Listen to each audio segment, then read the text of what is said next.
Delhi blast case में अब अल फलाह university की फंडिंग की ईडी जांच के आदेश दिए गए हैं।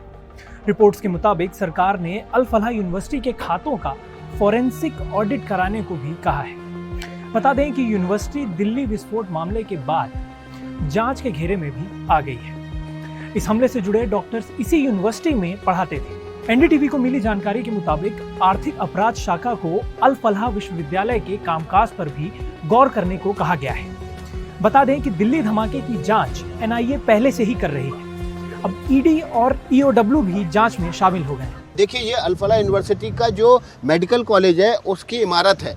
इसी इमारत की मैं ओपीडी भी चलता है। इसी इमारत के मैं ब्लॉक नंबर 17 में डॉक्टर मुजम्मिल बैठता था। उसके रूम नंबर 13 में doctor Umar, doctor Muzammil, doctor Shaheen की बैठकें होती थी, जहां प्लानिंग होती थी। ये पीछे का दरवाज़ा है यहाँ से जाने का। अभी एक शख्स आशू नाम के आए थे, उनका यहाँ पर बच्चा एडमिट है हॉस्पिटल में।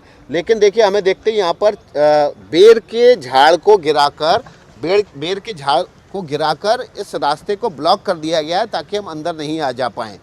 इस रास्ते को ब्लॉक करने के पीछे एक बड़ी वजह ये भी हो सकती है कि इस अल फलाह यूनिवर्सिटी के हम कहीं ऐसा नहीं हो कि ऐसे अनसुलझे रहस्यों को बाहर ले आएं जो इनके लिए आफत बन जाए। और उससे पहले बाकायदा 2 काली वर्दीधारी बाइक पर सवार होकर हमारे पास पहुंचे थे। हमें धमकाने की कोशिश कर रहे थे कि आप इधर मत जाइए, यहाँ पर आप जा नहीं सकते हैं। हमने थोड़ी सी उनसे सवाल जवाब किए तो वो खुद वहाँ से चले गए, क्योंकि वो कच्चे खिलाड़ी थे। उनको ये नहीं पता था कि हम पीछे हटने वाले, दबने वाले और डरने वाले पत्रकार नहीं हैं। खैर, अब हम लौटेंगे वापस। देखिए खबर पर। मूल खबर ये है कि अल फलाह यूनिवर्सिटी, जो रवीश भी बता रहे हैं, एकदम आइसोलेटेड प्लेस में है। ये अल फलाह यूनिवर्सिटी की इमारत देखिए आप, खेतों के बीचों बीच बनी हुई है।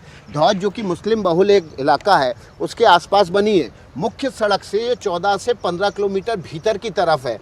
यहाँ पर आकर यूनिवर्सिटी बनाई गई। यूनिवर्सिटी जो है वो एक कॉलेज से उसकी शुरुआत हुई। 2006 में ये कॉलेज शुरू हुआ और 20 साल में यूनिवर्सिटी बन गई। इतनी बड़ी यूनिवर्सिटी बन गई कि यहाँ पर जम्मू कश्मीर के 40% लोग आके न केवल दाखिला लेते हैं बल्कि नौकरी भी करते हैं। डॉक्टर निसार, जिसका नाम सामने आ रहा है, इसको जम्मू कश्मीर की सरकार से बर्खास्त कर दिया गया था क्योंकि वो देश की और राज्य की सुरक्षा के लिए उसको खतरा बताया गया था। और लेफ्टिनेंट गवर्नर ने उसकी बर्खास्तगी का बाकायदा पब्लिक नोटिस निकाला था। डॉक्टर उमर मोहम्मद, जो बम धमाके करने का आरोपी है, जिसने I-20 कार में धमाका करके वहाँ पर ब्लास्ट किया, वो भी सरकारी नौकरी में था।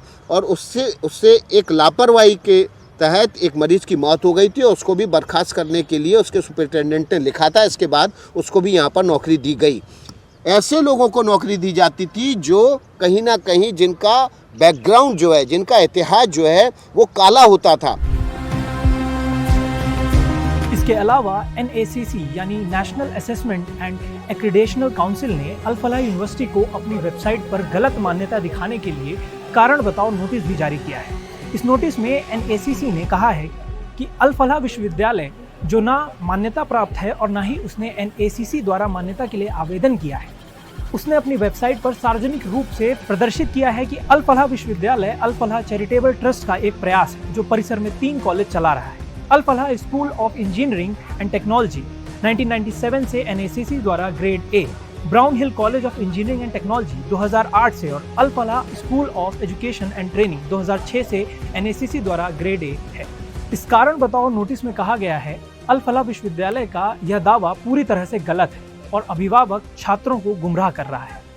NACC ने विश्वविद्यालय से स्पष्टीकरण मांगते हुए निर्देश दिया है कि वह अपनी वेबसाइट तथा अन्य सार्वजनिक रूप से उपलब्ध या वितरित दस्तावेजों से NACC मान्यता संबंधी विवरण हटा दें। बता दें कि सोमवार को दिल्ली में लाल किले के पास एक कार में हुए उच्च तीव्रता वाले विस्फोट में 13 लोग मारे गए और कई अन्य घायल हो गए। यह घटना एक सफेद पोश आतंकी मॉड्यूल के भांडाफोड़ के कुछ ही घंटों बाद हुई। गिरफ्तार लोगों में अल फलाह विश्वविद्यालय से जुड़े 3 चिकित्सक भी शामिल हैं।